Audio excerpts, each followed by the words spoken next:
Hey guys, and welcome to the first episode of a new series called Nail the Tone, where I'm trying to recreate some classic tones with the gear that I have.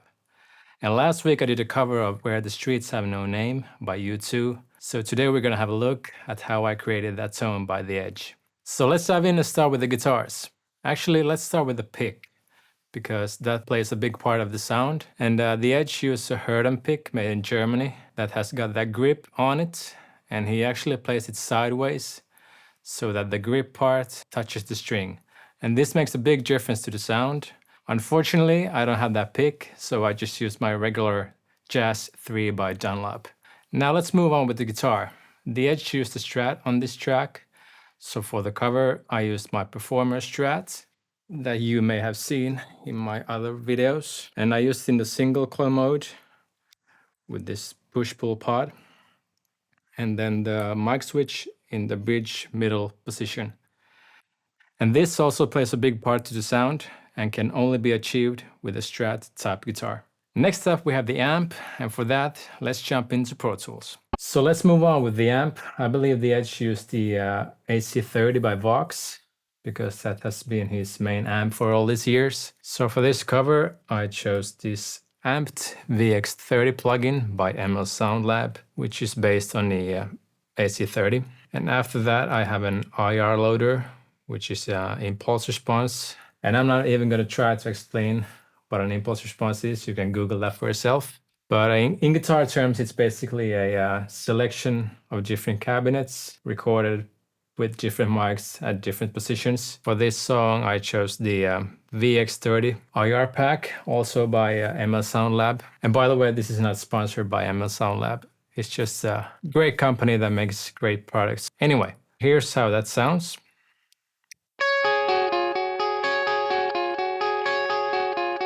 Quite clean with just a bit of drive. And next up we have the delays, and I did some research on what units the Edge used back in the day, and I believe it was a TC Electronics 2290. And the key thing with those units is the modulation section, which gives the delay a certain sound. And someone said he only used one, and someone else said he used 2 units.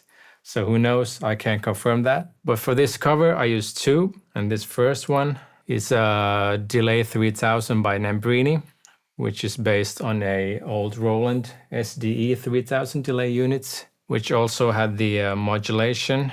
So that's why I used this one.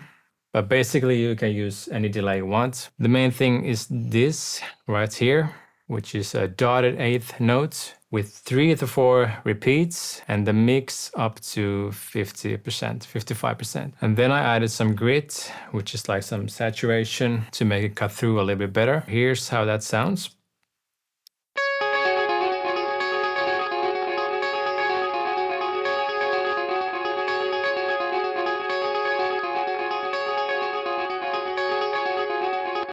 That's pretty much the main delay that really drives the song, and you can basically get away with just this delay setting. But then I added a second one, which acts more like a slap delay. As you can see, it's a 16th note with the mix at 20% and just a few repeats, and then the same modulation. So let's hear only that one.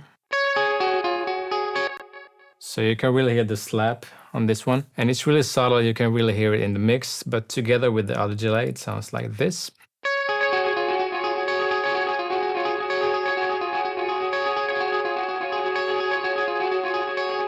And that's basically the main sound. All the other plugins here are more for mixing, but we can go through them as well. So here we have a SSL channel strip. Here's a high pass filter at 116, a small dip at around 200 just to get rid of some mud, and then a little bit of compression. Let's hear that.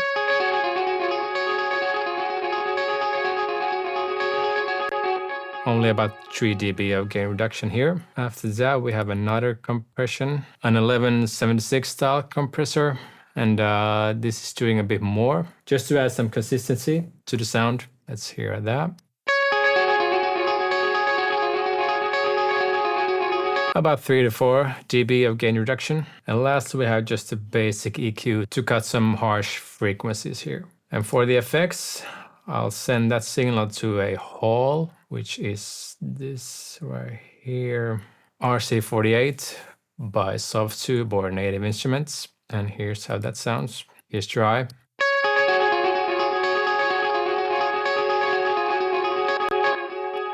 With the hall.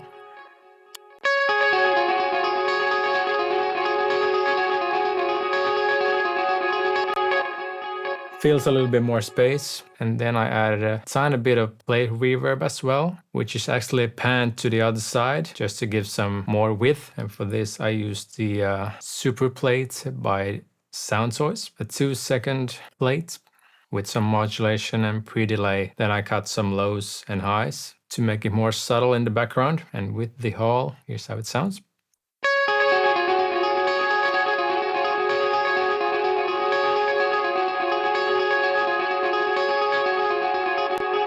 And that's all the plugins that I have on the guitar. Let's just quickly go through the other tracks here, these 4. Here's just another guitar with the exact same plugins and settings, just panned to the other side. And it only comes in the chorus.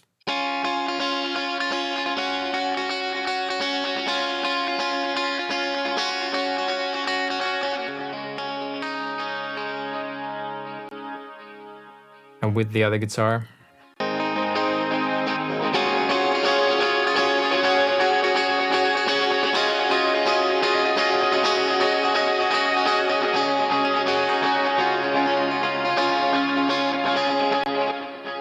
So nice and wide. And then the third one has a little bit more drive. It's otherwise the exact same settings, but I just have a tube screamer in the front to add some more overdrive. And this cover is actually based on the live version. So here we have this part in the second verse.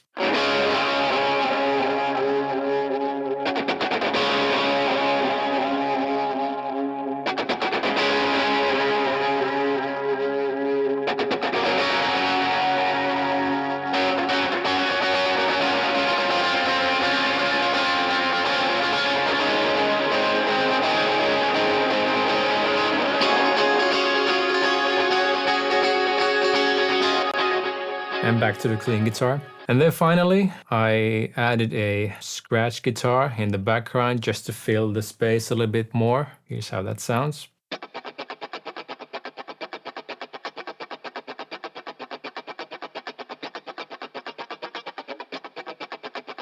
So it's almost the same settings again, just without the delays and just a bit of chorus. And that's basically all the rhythm guitar parts that I recorded for this cover. And I actually forgot to mention one important thing. It's about the signal chain. I struggled a while to get the delays to cut through, and then I found out that the Edge put the delays first in the chain before the amp, so that the amp actually distorts the delays, which makes them cut through much better. That's an important note to consider if you're trying to achieve this sound. Let's just have a final listen to the last section here of the song with the whole mix.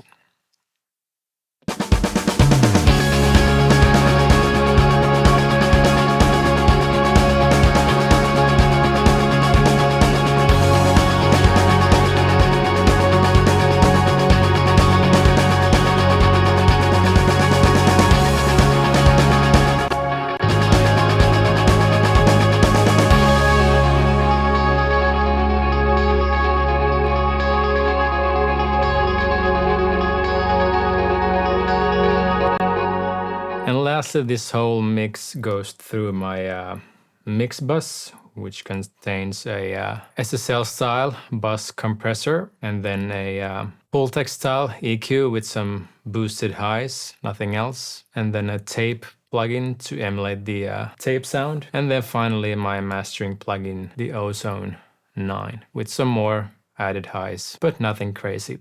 And there you have it. And obviously it's not 100% identical to the original, but I think I got pretty close. And you don't have to have all the same plugins that I use to get similar results. The key elements are just a Strat top guitar, a clean sound with a slight overdrive, and a modulated delay in front of the amp, and you're good to go. I just like to nerd out on things like this. I hope you enjoyed the video and learned something. I know I did. And let me know in the comments if you want to see more of these kind of videos in the future. It's a fun change and a fun challenge. All right, thank you for watching. See you soon.